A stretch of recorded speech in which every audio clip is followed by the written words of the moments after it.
Hello, beautiful people. So this is funny. Hopefully you can see me in the sun in my it's kind of annoying. Um this is funny. Okay, remember how I told you I really can never run out of material? I really don't think I ever can. Even though sometimes I'm like, have I talked about that already? Am I being redundant? So why I bring this up and why this makes me laugh and why I have to record this right now immediately and not procrastinated is this whole topic of becoming a parent. Because it just dropped our daughter off. She's 17 now, and just it's at this testing that she has to do twice a year. Okay, so funny is why am I laughing about this? Because I always use that term like I'm outside the box or have always been outside the box. I live outside the box. I always have, right?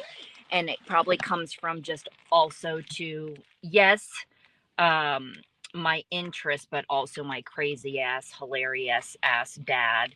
Um, while he's a very serious and he would consider himself a negative person, right? He's just funny. Okay, so this way of this thing is annoying me.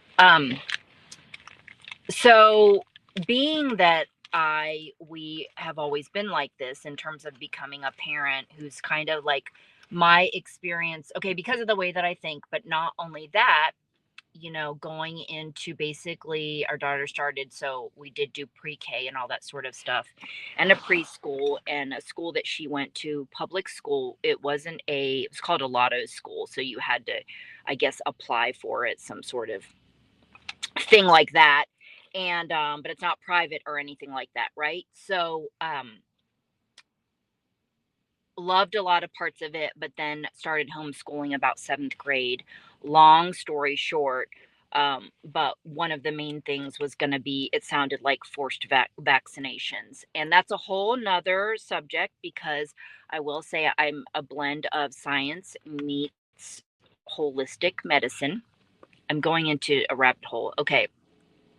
I did do those initially and we spaced them out, and I had to trust that decision um, at the time, right? But then this is why it ended up going to homeschooling, which is kick ass, not only for her and for us, but different reasons. Okay, so to speeding it up though is like in the beginning of basically being in this world, which I didn't even plan my whole life. I was going to have like kids and do all these sorts of things. I would have been fine with adopting later in life, but basically, so it wasn't a dream for me, right? I was into my activism and different things like that. Other interests, and the same thing was as far as getting married till you find somebody, right? Um, so okay, so not being like the average typical just kind of a situation, right? Of just, this is your dream, this is your whatever, and this is how traditional and conventional living goes, and following the norms and the minivan and the soccer mom and two kids and that whole sort of lifestyle. Okay, so um while I thought I would be a good parent, decided to parent and all these sorts of things. And I started learning about different ways to discipline, democratic disciplining. Okay, so living amongst, we will say, the norm, it's a combination of intrigue with just a lot of, wow, that's not me, that's not us. And also living in California, we're also the part of the whole, I'm not going to wait a month to have a play date with somebody. Um, my daughter is like us as well. And so what I mean by that is that she actually never really developed any longtime good friends. She walked away with one who they see each other like twice a year. They give each other presents. They don't even talk, and she's totally fine with that. So I also think that that's fascinating, her introvertedness. But just the standards of here, how it was in Sacramento. Yes, of course, there's different cliques or whatever you want to call them. I wouldn't even say that they were really bad at our school. I mean, there were people and parents that I did like. Of course, they ended up being guys at even all these field trips and different things because pretty much stay at home mom. I ended up being friends, of course. not friends, but like acquaintances with these people in school, and just not relating. That's why it makes me laugh, because like someone actually even told me once I didn't look like or seem like I'd ever be a mom. But basically, to be a mom in these environments and not be down or into any of these things, and I could say people like these activities, like there's a lot of not cool stuff. Like if I was a kid, like I'd be like, this sucks, you know? So if anybody has heard me talk or anything about or know who I am, it's like I already live outside the box. So imagine living outside the box and being in being a parent, living outside of the box, trying to raise a child, not trying to, raising a child outside of pop culture and things.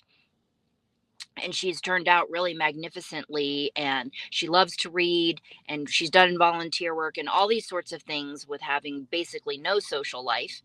And aside from her cousins and different things like that. So I just wanted to say, to bring that up, is I feel like you never really hear these types of stories as far as like our experience, as people that either haven't dreamed of, dreamed, like I say, dreamed, or it was a goal to be a parent. I make jokes about it and do these different things, right? I've even heard Kevin Hart and other comedians talk about this, right? But sometimes people are really fearful about sounding like a bad parent or a bad person when they make comments, or saying, they're irritable because of their kids, or, whatever it is. I know I became more irritable when I became a parent, and just was changing in ways I didn't like. So I had to figure out and find my ways through that.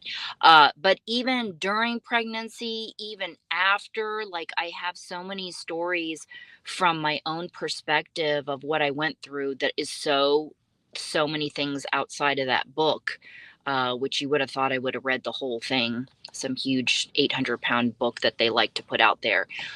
Everything, like I said, through the pregnancy process, like of the going back to when you think about just trusting yourself, people making themselves crazy and scared about how many kicks you have during the day and these sorts of things they'll recommend for you to do. Yet they won't tell you the things in parenting that I wanted to know about, like the consistency that you have to bring into all of it, the special nipple creams that will help you, and the leaking everywhere, which I only did that like for like a week, which that is also another story. Breastfeeding and getting mastitis, which is basically a breast infection. And I was like, fuck, is this like a boob job? Is this what a boob job feels like? This? Because it's like death and just painful and just hurting and just all of that for like a week. Yeah. And I haven't talked about childbirth, which is basically like you just feel like the whole area is on fire. And that's how I would describe it. And no drugs. I did no drugs. I've talked about this again a little bit before. The worst of it that I thought was death was I had to get a catheter because my dumbass didn't get the IV, even though I have history of uh, hydration issues. And that felt, yes, like death pulling that shit out. I felt like it was like this long. And yeah, no drugs. And I would not describe that as a pain. Some people might think that that's weird, but I kind of would describe it, when I think of pain, I just think of it differently, and just not that, other than, like I said, it feels like everything's on fire. So I know there's also comedians. I think Ali Wong talks about it a bit, but just the other side of, like I said, like living in culture and not being, also, again, like I said, a follower, not maybe agreeing with certain things, um, and certain things that, yeah, it's like I was always for real. Like I was always for real, even when I was talking to other parents. And a lot of people, whether or not they also just might not be very social. And since I had become, as an adult, as you know, I just started talking to different types of people that maybe were not necessarily in my tribe, right? That we would say at the times, like in our tribe. I don't know. Create your own tribe, right, people? I don't know, like to say, but that kind of describes it. Maybe not your people, not people you you hang around with. It's just kind of like people that make money. Like, I'm saying big money that back in the day, it's like this status sort of thing. And I was never in those circles. I never met hardly any down to earth ones, right? It was always like another level. And so, getting in these circles and talking to different types of people and all that has been a journey and kind of a fun one, I must say, just because I've talked to, like I said, so many different people, um, that I may never have if I did not explore talking and acting interested and asking questions. And so that was a mouthful, but I've been wanting to talk about all these little things in all of my shows. And sometimes it's just kind of annoying to have to set up the whole thing. It's not really that difficult, actually. It just seems difficult. And when I want to talk a lot, to have to get on here and do this. But I still, to this day and age, like I said, like, get around other parents and I see what they're doing and I see how they talk. Not only that, baby talk, I've just never understood that because I feel like it's like teaching another language to your kid, having to, and people getting so crazy. I'm going to use the word crazy. Uh, it's just their behavior changes almost like when they just get around any baby. And that is part of a generational thing too, because I know people even like my mom and I'm gonna have to go here now. My mom, when she was live, and my mother-in-law just go crazy, and the voice changes, and doing all the baby talk and excitement and singing songs, and all this stuff I can't relate to. So, for me, I liked it when my daughter was able to clean up her own shit and, take a shit in the toilet, which was another learning lesson for me of consistency. And I will close by saying, trust your heart, people, when it comes to parenting. There's all these people that try to tell you all these things that you should do, and they probably are, really meaning well. And I'll even do it too with certain things, but the walk away is always trust your heart, and trust yourself and trust your lifestyle and trust, whatever you all choose to do, because everybody will have something to say about it, including sleeping with your kid. So there's so many different things. And I don't believe that if you sleep with your kid, they're going to be sleeping with you till they are an adult or a teenager. So there is a certain amount of control that we can have over our situations, right, in life. So that walk away is trust yourself and try to not listen to what everybody is telling you, including the baby name, which we tried to come up with like two or three and waiting until the end, and thought it was going to be a Thai name for the middle name. That didn't work out. Really difficult time. And with that, it was like I had a couple names picked out, and then I didn't even really want to use that. So we ended up changing it a little bit too for the pronunciation to be at a first name, but she ends up going by a nickname anyway. So there you have it. I will probably talk more about this subject later on today, but just wanted to get on here really quickly and vent. Hope you all enjoyed it. And yes, always just be yourself. Do you. And when it comes to parenting, don't be afraid.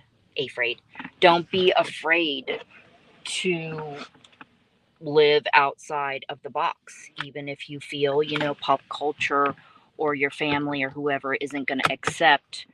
Uh, these are the things in life, right? We're gonna you pick your journey. It's your journey, and who are you living your life for? If it is this all about pleasing others, and is it right?